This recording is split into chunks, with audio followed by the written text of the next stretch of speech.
Previously on X-Men.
Alright, hey everybody, welcome back to the channel. This is Rob here at Smirking Gun Reviews, back again to talk more about the X-Men, the animated series' version of the Phoenix Saga.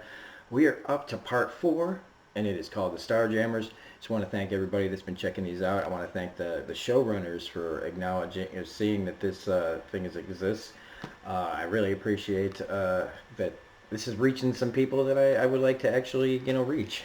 And with that, let's just jump in from what we had last week. So, just a little, again, little details. Like, at the beginning of this episode, we see Black Tom, like, they're showing the big fight, and, from the distance, like, all the light show Phoenix is causing at the castle and everything, and you just see Black Tom bailing.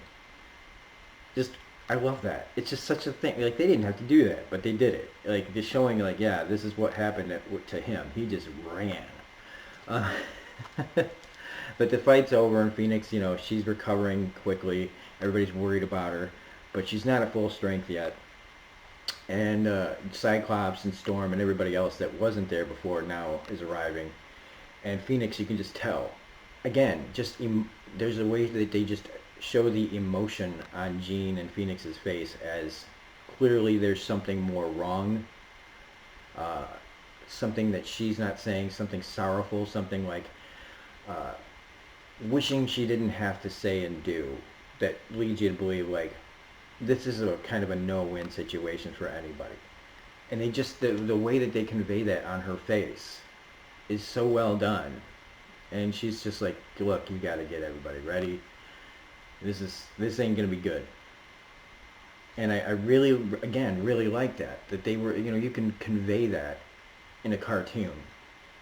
But it's time to save the galaxy, basically. Cyclops is like, all right, everybody, time to go. Let's go. And this is, again, a really impressive visual of her taking everybody from the team, minus Jubilee and Professor X, Banshee, Moira. And then she sends them all up through, into the stratosphere, into the, out into the space. Really well done, like this big kind of explosion almost of her taking off. And like the Infinity War, like the Thanos snap that had that big impact, that's what it made me think of, because it was so big and so powerful, and so the energy that was released when she took off isn't just seen by us. It's seen by Captain Britain. We get from Excalibur there. He sees it in London. You see that the Hellfire Club notices it because Emma Frost has a big psychic knife in her brain. And even Doctor Strange gets a sense of something happening that is pretty important. We get 3 cameos right off the bat in this. And it's just so impressive. And so she sends them across the galaxy to where Lilandra's ship is. And Wolverine's like, next time I'll take the bus. But we get another impressive line of dialogue from Beast. This is 1994 kids television, guys. He says, its faceted configuration gives the crystal infinite storage capacity for refracted energy. Come on, how can you not feel like a little bit more of a grown-up when you're watching a show that talks to you like this? Like Gambit puts it simply. Rogue's like, wow, look at that big crystal. And like Gambit's just like, oh, you like it, Cher? I'll get you one for Christmas. So It's pretty cool. One's very smart, one's very just like, hey, it's just a thing. Um, but this is where we get the arrival of the Starjammers. Um, and the Starjammers, uh, they were a big part of the storyline back then. And I wrote that down. Let's see. I have the information here. So the Starjammers first appeared in X-Men number 107 in October of 77. They are a creation of Dave Cockrum. Again, great name. And their name is derived from their spaceship, which is called the Windjammer, and they're out in the stars, so they're the Starjammers, and they're intergalactic pirates, led by Corsair.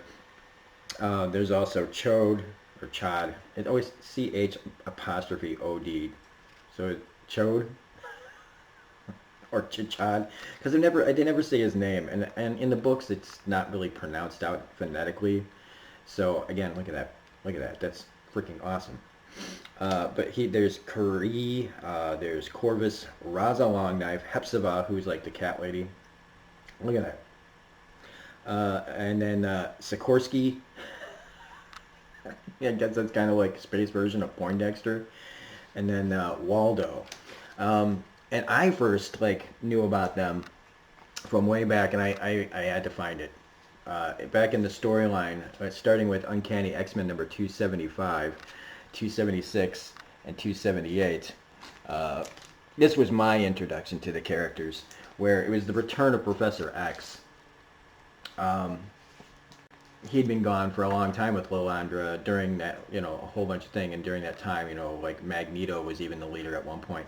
But Jim Lee's art was fantastic introduction to me, like seeing these characters that are all so imaginative, and you got a lot of cool designs on these characters, and like really awesome splash pages in here. Like I'll show you this, like, because this is how the fights are in this episode, where it's just a whole bunch of characters fighting each other. I don't know if you can make this out, but like we got huge like fights with all these characters where they even give you an opportunity to see what everybody's names are and stuff.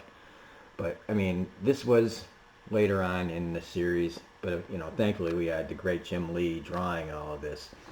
And so I'm just so glad I have them still. I had to get them back.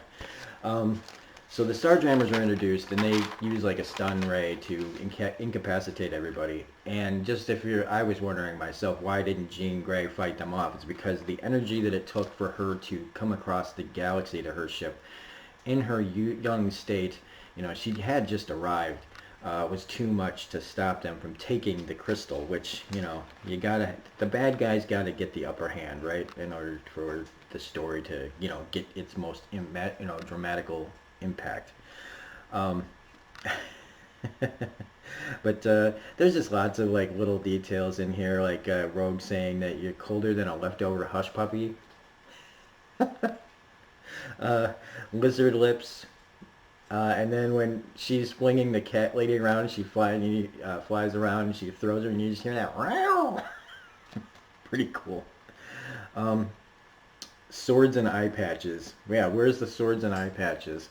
But before Scott can blast Corsair, Jean reads Corsair's mind and sees that he is the father of Cyclops and Havoc, which I don't even think Cyclops at this point remembers Havoc. So she stops him from blasting his father, and they take the crystal and Scott, because we need the relationship to, figure itself out. But meanwhile, Gladiator and Eric the Red, they're returning to Duquesne, who, of course, in typical villain fashion, is like, why didn't you get the thing, and all that stuff. And he doesn't even wait for them to get onto his ship. He's already reaming them out. And then when they get there, then he proceeds to ream them out some more. But Corsair calls him up on, the intergalactic hologram thing that everybody has in space shows. He wants half the Imperial treasure for the crystal. And it's like, Gladiator's like, why are you going to give him all that money? He's like, I'm just like, well, he's just going to kill him afterwards. I mean, you can always do that. And it's almost kind of like funny that like people that make those demands don't ever realize that that guy could betray them, and the bad guy himself doesn't realize that that person could betray them. Like, how it's all going to play out. But Gladiator, showing how he is and how his attitude about things are, um, about oaths. He's not happy with how Deken's breaking his oath that he just made. He made his sacred oath that I will do this, I will give you this treasure for the crystal. And even though he has his Imperial Guard to, get ready to attack the Starjammers, you can tell foreshadowing that this is not a good thing for Deken to do to somebody that's that fiercely loyal. That if you're going to break oaths, you know, maybe I shouldn't be with you, kind of thing. I wrote down festering wound in his side. And then, Deken killed Corsair's wife, which is Scott's mother. So there's that going on for, they keep dancing. They dance around this because Corsair wants Cyclops to just shoot Deken and kill him. But, Cyclops doesn't want to kill anybody. That's not the X-Men way. But again, he doesn't have all the information about, how is he going to feel when he finds out that Corsair's his dad, and that means his mom was the one that Deken killed and all this. And, it's all a lot. And they're, like I said, they're cramming a lot in here. And so we can't get every detail. But at the time, when this was out, I was like, okay, some people would say you're too old to be watching cartoons at 19. I say you're never too old to watch good television. But anyway, we got like a nice shot of just Gambit chilling, flipping cards into Lilandra's helmet. I love that. Like that's something that you would see in a splash page on a comic book.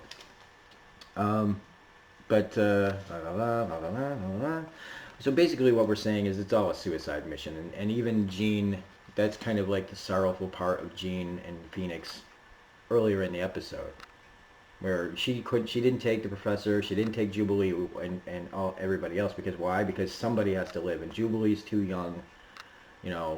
She really wouldn't fit into this fight.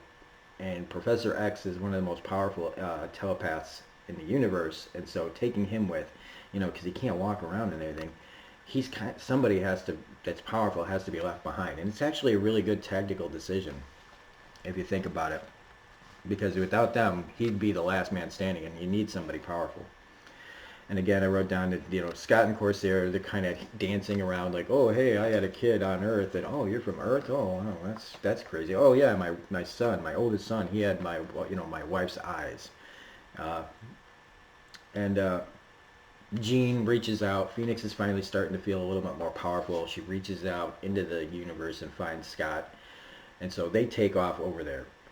And this is where we proceed to have this other big fight. Now this is where the Imperial Guard, basically they were introduced about the same time as the Starjammers, because one goes hand in hand. Well, the pirates fighting the Shi'ar Empire, and they're just as impressively done.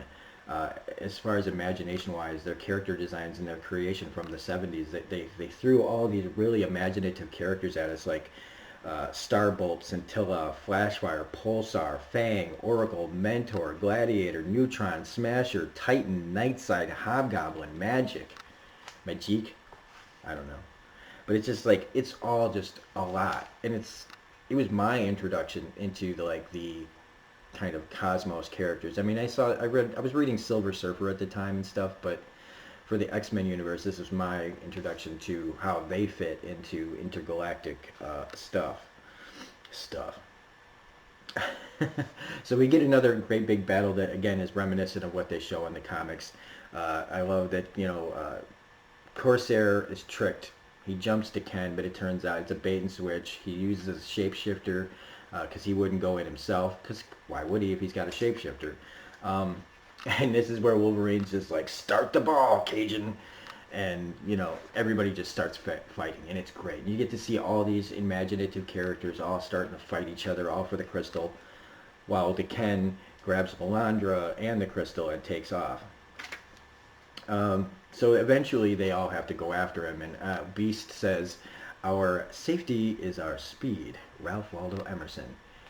So it's nice to see that even back in 1994, we have a fictional character showing off his nerd cred. like, like you know, everybody has that person. Like, I'll do movie quotes all the time, but I won't actually say like, I won't be like, I want you to hit me as hard as you can. Brad Pitt Fight Club. I know there's times I've done that kind of thing. I try not to do it anymore. It's like if you don't get my references, uh, but the Ken uses a crystal. I love these. Like the power. Like I call upon the 9 dying stars in the world that has no name. Just great.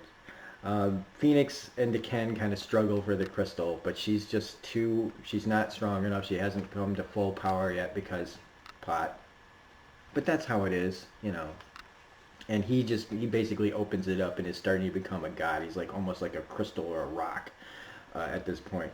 And that's where we end up. And it's a really great cliffhanger for what was basically the penultimate episode of this story. Now, I can also see that, like, look at that thing on his shoulder. Even that thing. They add that thing.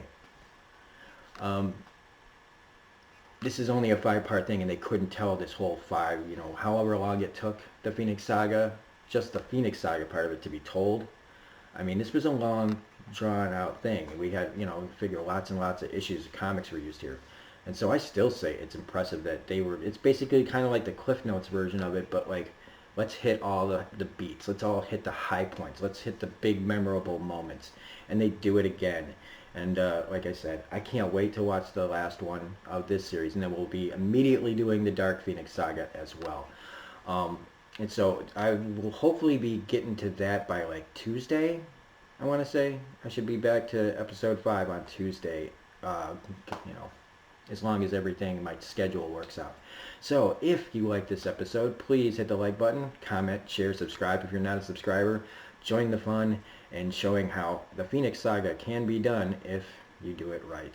I mean, if you take the time to, I don't know. It's 8:15 in the morning on a Sunday and I just woke up, so I'm lucky that I got this far. So this is Robin Smirking Gun Review saying thanks for watching, and we'll see you next time. Bye. Oh, I forgot one last thing. A correction to last week's episode when I said that they wouldn't be able to, I didn't know how they would do Banshee in the MCU. Completely forgetting that X-Men First Class had Banshee. I was like, I haven't seen that movie in probably, I don't know, a good 5 years or so. Or I don't know if it's been that long, but it's been a long time, and I completely forgot that Banshee was in X-Men First Class. And here is what it looks like when they put him to use. Now, it's not the MCU, it's Fox's stuff, but here's how they did Banshee in their movies. I want to die. All right, look, we're not going to make you do anything you don't feel Here, let me comfortable help. with, all right? Oh! Eric!